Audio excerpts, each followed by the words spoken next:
dive straight into this Jakar Close Rafa Garcia fight.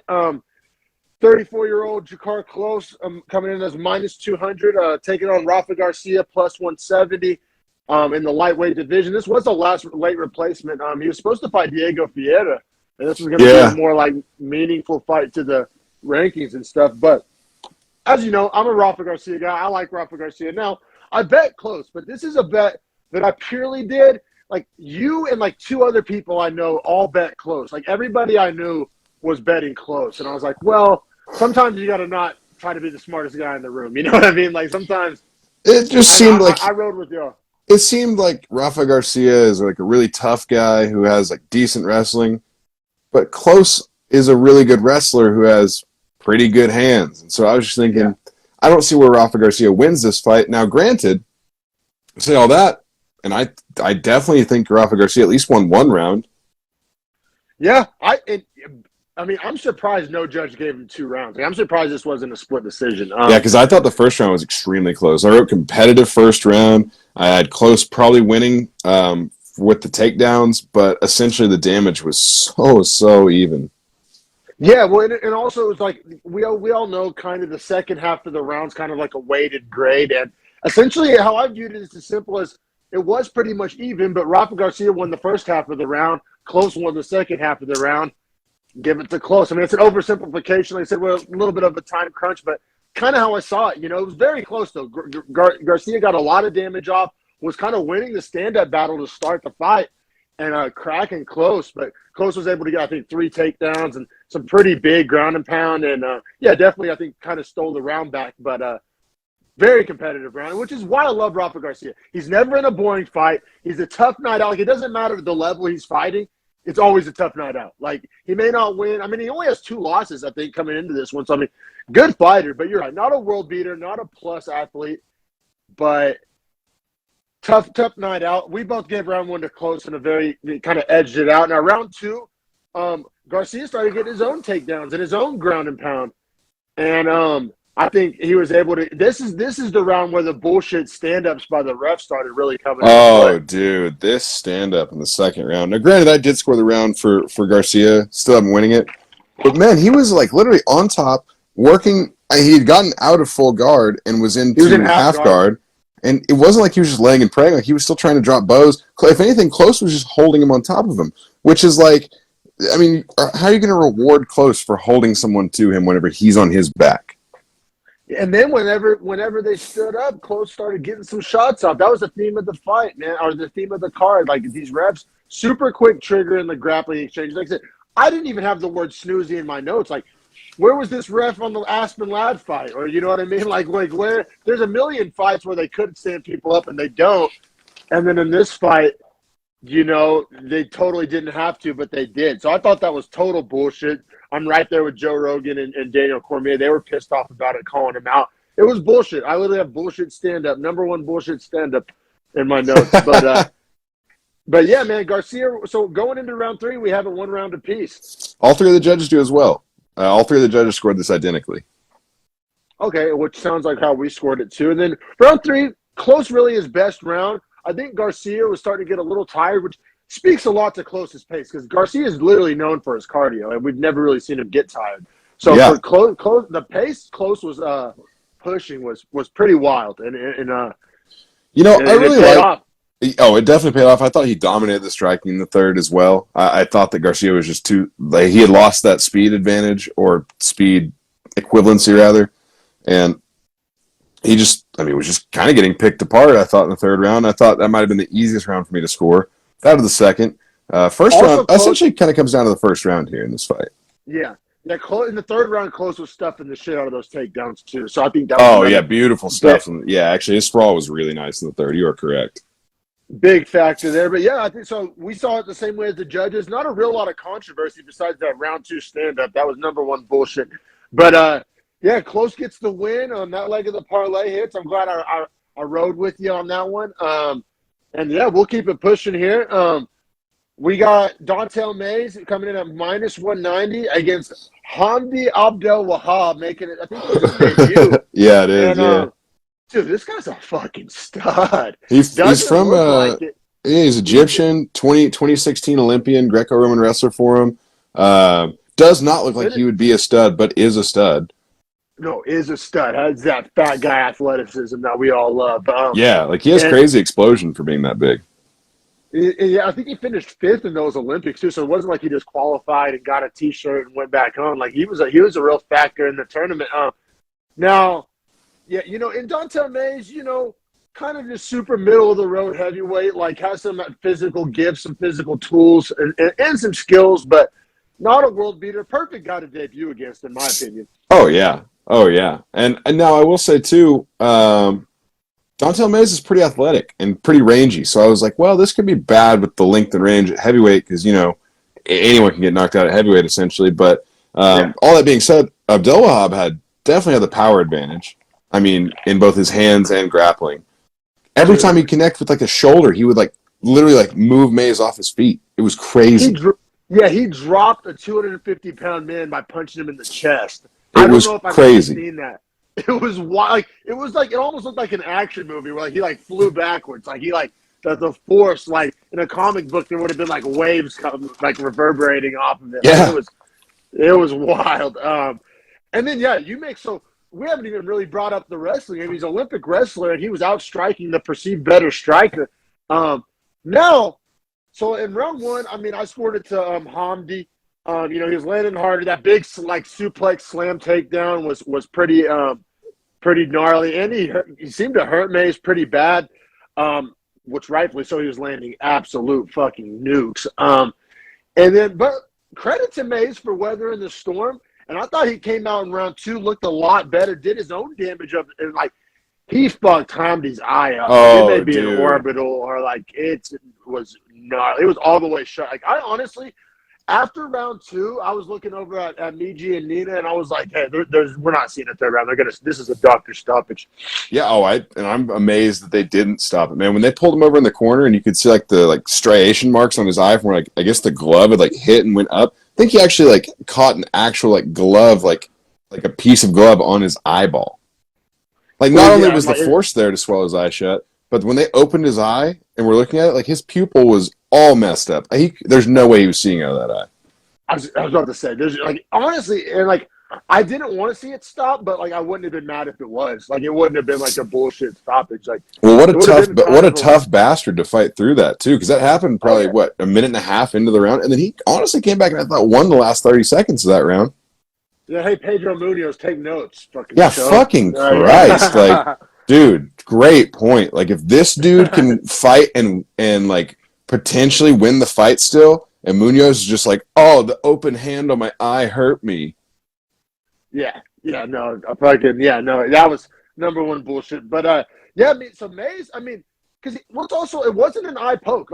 Maze did the damage. It was a punch. Oh yeah. Definitely not a poke. So I thought that clearly. One round 2 for Maze, just the damage. Hamdi was a nut hair away from getting finished.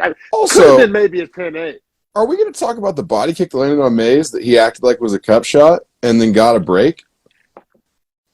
Well, and that wasn't the only time that happened. There was some weird fuckery going on with these Texas refs, man. Dude. It's all, in the stand-up, in the grappling, I can't point to a single, to the early stoppages, to the fucking, I don't know one area where they did good. Well, and then Hamdi was a shit show. Hamdi got hit with a low blow, and he stepped back and grabbed his cup and looked at the ref, and then Dantel Maze just rushed him. Which credit to Dantel Maze, he should do that. I actually love that. I think more guys need to do that. Maybe I'm an asshole, but the whole calling your own timeouts in MMA shouldn't be a thing. Well, dude, I was just amazed that Maze got to call his own timeout, and it was fraudulent, and they rewarded him for it, I should say. And then Hamdi tries to do the same thing, and he's like, "Nope, get fucked." I was this refereeing is number 1 bullshit. Kerry Hatley was number 1 bullshit on that. Yeah, no, it was really bad. Which, I don't understand why these refs. I guess they're not qualified by the athletic commissions or something. They can fly to New York, they can fly to Abu Dhabi, but they can't fly to Dallas. I don't understand why Texas has their separate reps. Makes no sense, man. Makes no. We did have Beltran, Dean, and Mark Smith last night, but the Kerry Hatley and Jacob Montalvo, those guys suck at reffing. Yeah, it was bullshit. Now in round 3, Hamdi, very wisely uses his where he had a huge advantage. He really wrestles a lot in the 3rd round, which made it probably the least competitive round. Like honestly, if Hamdi would have just done that for 3 rounds, this breakdown's already over. You know what I'm saying? Like because Maze could maybe not though from his back. Agreed, but Seth Fuller, the guy that scored the 30-27 earlier, scored this round to Maze. Oh, that's right. How do you get held on your back for 4 minutes and you win that? There's no way. And then they stood him up. They stood him up, and then Maze landed kind of a fluky little bomb on the eye that he couldn't see out of. Yeah. And when that happened, I was like, one of these judges is going to fucking give that to Maze, and he shouldn't. But I knew it was going to happen. Dude, Kerry Hatley and Seth Fuller must have had a backdoor deal last night of fuck Hamdi Abdelwahab. Like it was Hamdi Abdelwahab was definitely, facing some adversity outside of the octagon. This guy was Abdelwahab jobbed last night. Like he was getting jobbed by these refs. It was real bad, but I'm really glad the right man won, because if Maze would have won that fight, clearly, Maze did not win that fight. Like the right man ended up winning. Hamdi gets the split decision, but I feel like every split decision we got last night, pretty much shouldn't have been a split decision. Agreed. You know what I'm saying? Fully agree. There was a bunch Fully agree. They were easy 29-28. It's like, how are you giving these free rounds away? Like, it's not even. I didn't even have the word close written in my notes for the 3rd. No. But like I said, the way it went down, I knew it. I was like something weird's gonna happen here. Abdelwahab, he's now 6-0. Cashes his plus 160 underdog. That was his debut. I mean, that's I love this guy. Like this guy is a problem. I'm anxious to see him fight. I would like to see him fight again soon, but I wonder, he might have a broken orbital, might have a broken eye socket. It might be a while, and he lives far away. I can see that not making him the most active guy. Hey, the next good on the mic. He was good on the mic. He was good on the mic. He was. I mean, bro, guy checks a lot of boxes. I mean, interesting guy. I mean, there's a lot of matchups you could do with him. I don't know if they'll slow build him, what they'll do with him, but I mean, there's a lot of guys he could beat in the heavyweight division. Like I'm high on him. He's a stud. I mean, he's an absolute hammer. Hamdi the Hammer Abdelwahab. But I mean, that is his name. I forgot that. That literally was no pun intended. But I guess we can keep it pushing, because I mean, there's only 2 things to do in our last fight: nut rod Hamdi and talk shit on the refs, and we've done both. So Facts, man. And honestly, I was pumped for this next fight. Pumped. I mean, we both talked about it on the breakdown prior to. I thought this could have been over Morono Simmelsberger as the main end of the prelims.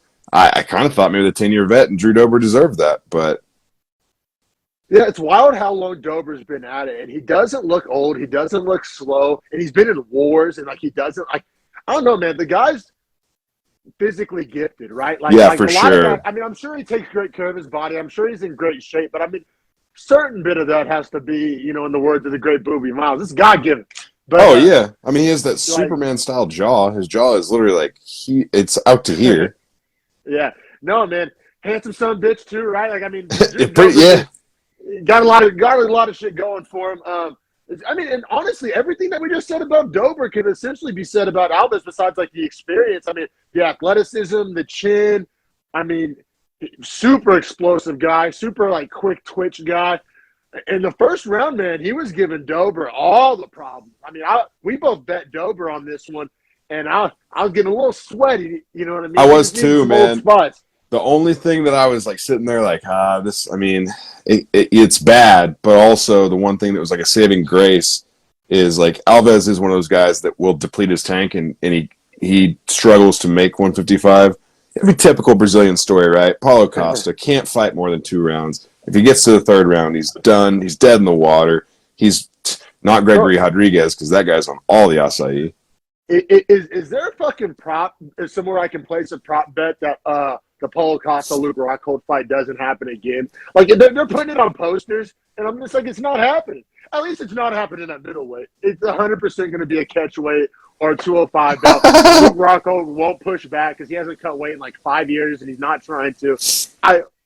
I literally, if somebody out there wants to take that bet with me, even if it's just a handshake bet, that fight's not happening. Dude, It's not happening. Luke Rockhold's so funny. He says he loves to eat mushrooms and then go for a run because he forgets that he's like running, so he can run further. It's like the funniest. The most Santa Cruz guy. The most Santa Cruz guy. Yeah, it's unbelievable. But also, and then going back to the stylistic matchup here between Dober and Alves, because we just saw Dober weather that crazy storm when he fought Terrence McKinney. So it's like we have a guy that can weather storm and has great cardio fighting a guy who's going to pretty much blow his load in the first round. It's a great matchup from that perspective. And I mean, Alves won the first 3.5 minutes of the fight, essentially, you know what I mean? Or first 4 minutes. Dober finished that round strong, but I still had to go 10-9. I went 10-9 Alves. I just note that because one judge gave that round to Dober. Yeah. The judging was fucking wicked bad last night. Like, Dober ended the round really strong, and he looked great. But, like, 45 seconds of good work doesn't outweigh 4 minutes of good work, right? I mean, in my opinion. That's how I feel. It's the same thing with the Hamdi and Maze third round. Different judge. It was also sick. That like mounted Gilly, where like it was like a mounted Gilly takedown. It's like how I wrote it in my notes. It was like a mounted Gilly, but he like ended up on top, and he started on the feet, and he like kind of used it as a takedown. And then when he got to the ground, he kind of let go of it and like got some ground and pound off. It was a pretty interesting technique. You don't see that all that often. It was pretty sick. It was interesting though. And I will say too, Dober was putting in good body work the whole time. He'd slip some nice body shots in. Those body shots, that was the best body work I've seen since like Chris Curtis's first fight. You remember when Chris Curtis, that body work that like I haven't seen somebody rip the body that effectively in a long time. I mean, and Alves just wouldn't. I mean, you could say it was smart that he wouldn't adjust because I mean, the only adjustment you can make is to drop your hands and then it comes up top. So I mean. But he was just eating the punches to the body where, like I said, reminded me a lot of Chris Curtis when he's not fighting Hermanson. Dude, it was nice. So we both have it 10-9 for Alves. Going in the second round here, Dober was just pressing him. Like, that pressure on the cage was crazy. He would not get out of his face. Oh, and then you want to talk about some more bullshit repping? Because that's what we get here in round two. I said Dober was... The eye poke. Well, first off, Alves can call a timeout like he's fucking John Madden on the sidelines.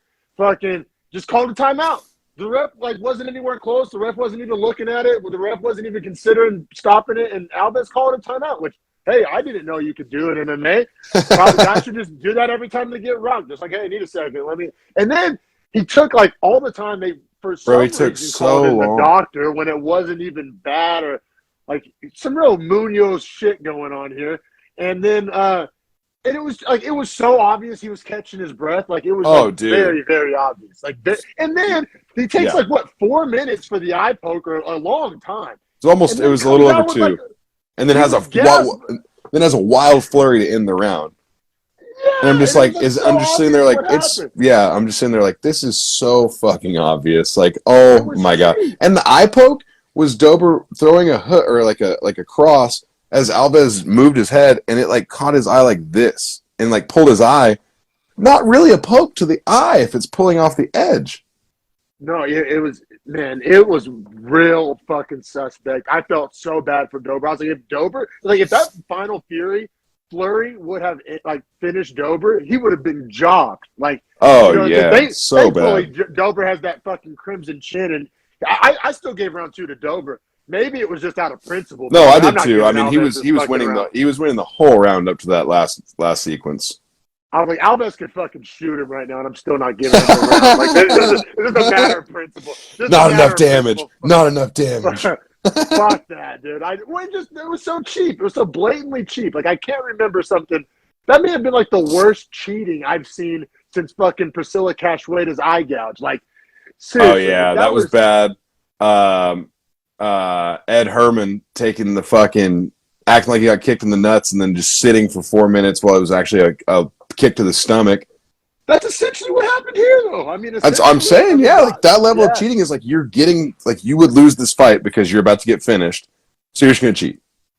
Yeah, it was. I'm glad you saw it the same way. I thought it was number one bullshit. Well, and then like the sweet serendipity of life in round 3. I mean, it only goes 1 minute 30 seconds, but just a annihilating body shot. And you could tell Alves was done, but that body shot was sauced up. No, it was amazing. And it wasn't a fluky one either. Like, he had been landing that over and over and over and over. And it was like every time he'd land one, I'm just like, how many can Alves take? And we got our answer. Well, Dober said after the fight that he, I guess Terrence Crawford and Mike Tyson were there last night, and they were sitting behind whatever corner he was out of. And apparently Terrence Crawford was yelling from the back, "Go to the body! He's slacking. Go to the body!" I could hear that. I think on the broadcast, I heard. I think I could too. It was his coach. I think that was Terrence Crawford. I guess they let him like step up to like right behind him on the wall, and we're like letting him like coach the strike. They're both from Omaha. Oh, that's cool. That's real cool. Yeah, no, it's cool seeing Mike there for sure. Yeah, man, the body punch knockout. Man, I don't know. Dober's one of those guys that, like, I don't mind seeing good things happen to, right? Like, he's done a lot of heavy lifting. I mean, the heaviest lifting. The heaviest. I mean, he's been in wars. I mean, he's fought top guys. He's fought young prospects. Also, I thought it was pretty cool they got into it. Like, Dober will literally turn down fights that he thinks will be boring to watch. Yeah. Like, he'll literally call, I guess Sean Shelby will call him and be like, "Yo, I got this fight," and he's like, "Nah, it's gonna be boring, man. Find me someone that's a little bit more fiery." Like, that's a crazy mentality. That's really, especially at this point of his career, right? Like, right. You know, I think like that's something like a real young guy would do. Or I don't know, like he doesn't really have anything to gain from that. I guess he does. He has fans to gain from because he gained me as a fan. Absolutely true. I mean, how old is Dober? Yeah. He's 33. I mean, yeah, dude, he looks like a cartoon character. That's like his face is a caricature. It makes no sense. Also, that guy could eat through a wood fence with that jaw. I want to say Dober got a bonus for that, if I'm not mistaken. I got him right here. Let's see. Yeah, Drew Dober got 50 grand for that nice little body shot, and then I believe all the other bonuses are on the main card. Cool. Yeah, which I disagreed with the fight of the night for sure. I thought, yeah, but yeah, I guess let's keep it pushing. Congratulations to Drew Dober. Great win. It's a win. I don't know what it does for him in his career. I think he's kind of at like a level, right, where he's probably not going to rise too far up, but he's also like a very respected guy. Like, you hate to use the word gatekeeper, but it's like in the best sense of the term gatekeeper, right? Like a gatekeeper kind of still in his prime. Like, it's not like he's sliding backwards, but I think he has a ceiling. You know what I mean? Yeah.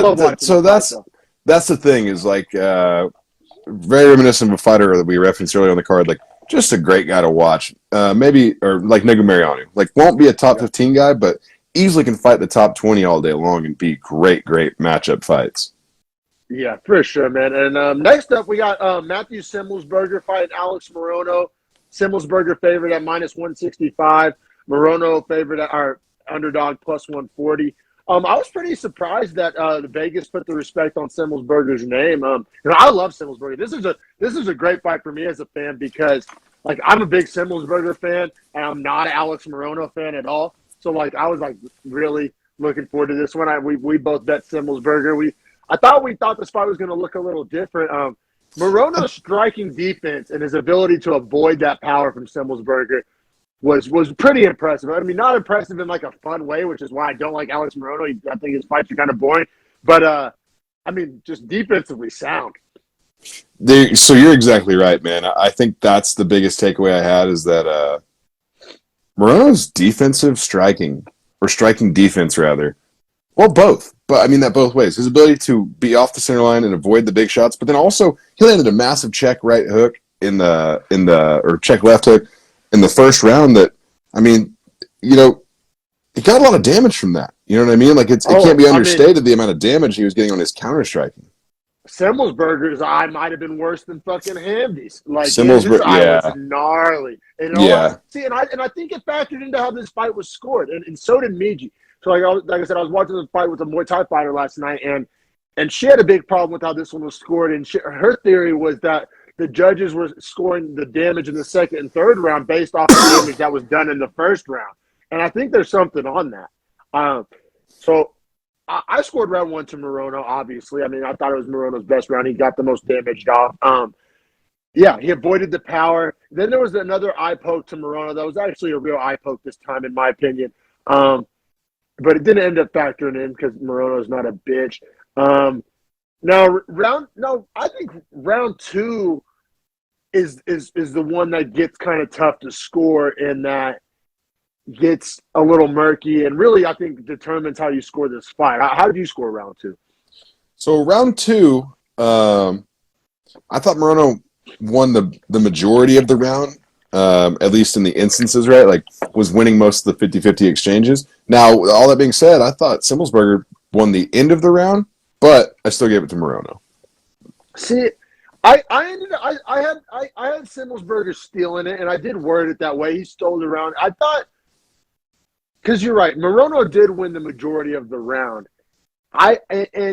But it wasn't as dominant as the one we were talking about earlier. What were we talking about earlier? Oh, the Dantel Maze round. Right. Like, I thought Simmelsberger round, like those were kind of similar as far as like one judge had Maze stealing that round and Hamdi won like 4 minutes. I think Morono probably won about like 2:45, 3 minutes, but he didn't win it in like a very dominant fashion. Like, he edged it out. And then when Simmelsberger was winning the end of round, it was like pretty dominant, like pretty one-sided, like pretty like I thought Simmelsberger debatably did more damage and was more dominant in that last minute than Morono was in the first 3 minutes. I'm splitting here is definitely subjective, not dying on the hill, but also Miji agreed with me. And she, like I said, she thought that the judges were kind of giving Morono credit for the damage that he did in round one. I mean, you know what I'm saying? I agree. It's weird. I agree, man. And I thought in round three, more of a continuation of what happened at the end of round two, right? Like, I thought Simmelsberger just put his foot on the gas and just said, I'm just going to go for it. And I thought that worked out well for him. I gave him the third round. Oh, yeah, the flying knee was fucking sick. He almost finished him. Yeah. All three of us stood up and we were watching it. Like, that got rowdy in my living room. Like, we got hyped. And then Miji was saying, like, after that happened, Miji was like, oh, Simmelsberger's definitely got this. And I was telling her, well, I could see the judges giving Morono the first 2 rounds. And Miji was like, no way, Simmelsberger won that fight. And, like, I was like, I mean, I had Simmelsberger winning it. But as I was watching it, I was like, the judges definitely gave rounds 1 and 2 to Morono. Like, I knew it was going to happen. I was, like, saying it and, like, rolling my eyes as I was saying it. I was like, I agree with you, Miji, but watch. So I had it 29-28 Morono, and it's one of those things where, like, I had the second round written as so close that I thought that we were going to get a split decision here. I definitely thought that. We should have. But guess what we got? With some numbskull moron, Kent Basinger, giving a 30-27. How on earth did Morono win the third round? And even still, the second you can make a debate, the third he did not win. Yeah, exactly. I'm not dying on the hill that you gave the second to Morono. I'm not dying on the hill that the judges gave the second to Morono. I actually thought that's what was going to happen. Right. Me too. Round 3, I mean, you drop a guy with a flying knee, and it's not like that was the only damage he got. He continued to beat up on him in that round and stayed pressure heavy, had all the controlling sequences. Like, there was not even, like, a fluky way to give him the round. Like, Morono didn't – I don't think he attempted any subs or got any takedowns. Like, there's no – I literally don't understand how you give round 3 to Morono. It was super bullshit. Like, this – that's what sucks about this card was I didn't hate this card. It was pretty entertaining to watch, but it was just marred by, like, all the judging and the reffing was so bad, dude. So bad. Like I know we say that like pretty often, but it was like exceedingly obviously bad. Like there's some where, our scorecards look a little different than the official scorecards, but I mean between the reffing, the weird scorecards, was that the same guy that scored that round of Maze? No, so that guy was Seth Fuller. That's what I'm saying. It's crazy. 2 different judges were both so bad last night. Like, that's so dangerous for fighters, man. That's literally how you get jobbed and robbed. Yeah, and I think that busted a couple parlays of ours, too, if I'm not mistaken. Like, it was just real bad. It was just left the worst taste in your mouth. I mean, I said Simmelsberger, I don't know. I thought he definitely lost the first round. I said round 2 is a coin toss, and round 3 was definitely Simmelsberger. So we just described a split decision, right? Like, I mean, that's like, that's what it – yeah, I have a big problem with it. I was pretty salty. Like, yeah, you could say I'm biased because I had a bet on Simmelsberger, but I've scored against my own bets plenty of times here on the breakdown. Like, That was weird. Like I said, I wouldn't even been mad at 29-28 across the board or split decision, but the 30-27 just sticks in my craw. But yeah, man. I said so. Is it Semelsberger Morales next? I think is what we. I think That that's would the be fight. sick. I think that's the That would fight. be sick. I kind of feel bad for Semelsberger in that one. Like I'm definitely betting Morales, but also Morales leaves his chin high up in the air. Semelsberger could fucking starch his ass. Like Yeah, I that. definitely agree with that. Semi has enough. Well, and his forward pressure, he's going to be all over Morales. So Morales is going to have to counter strike a lot more effectively without taking all those big, huge openings. But I also could see Semelsberger just walking into jabs for 3 rounds and like getting countered. Like I could also see that. yeah, for sure, man. But yeah, that wraps up the prelims, and then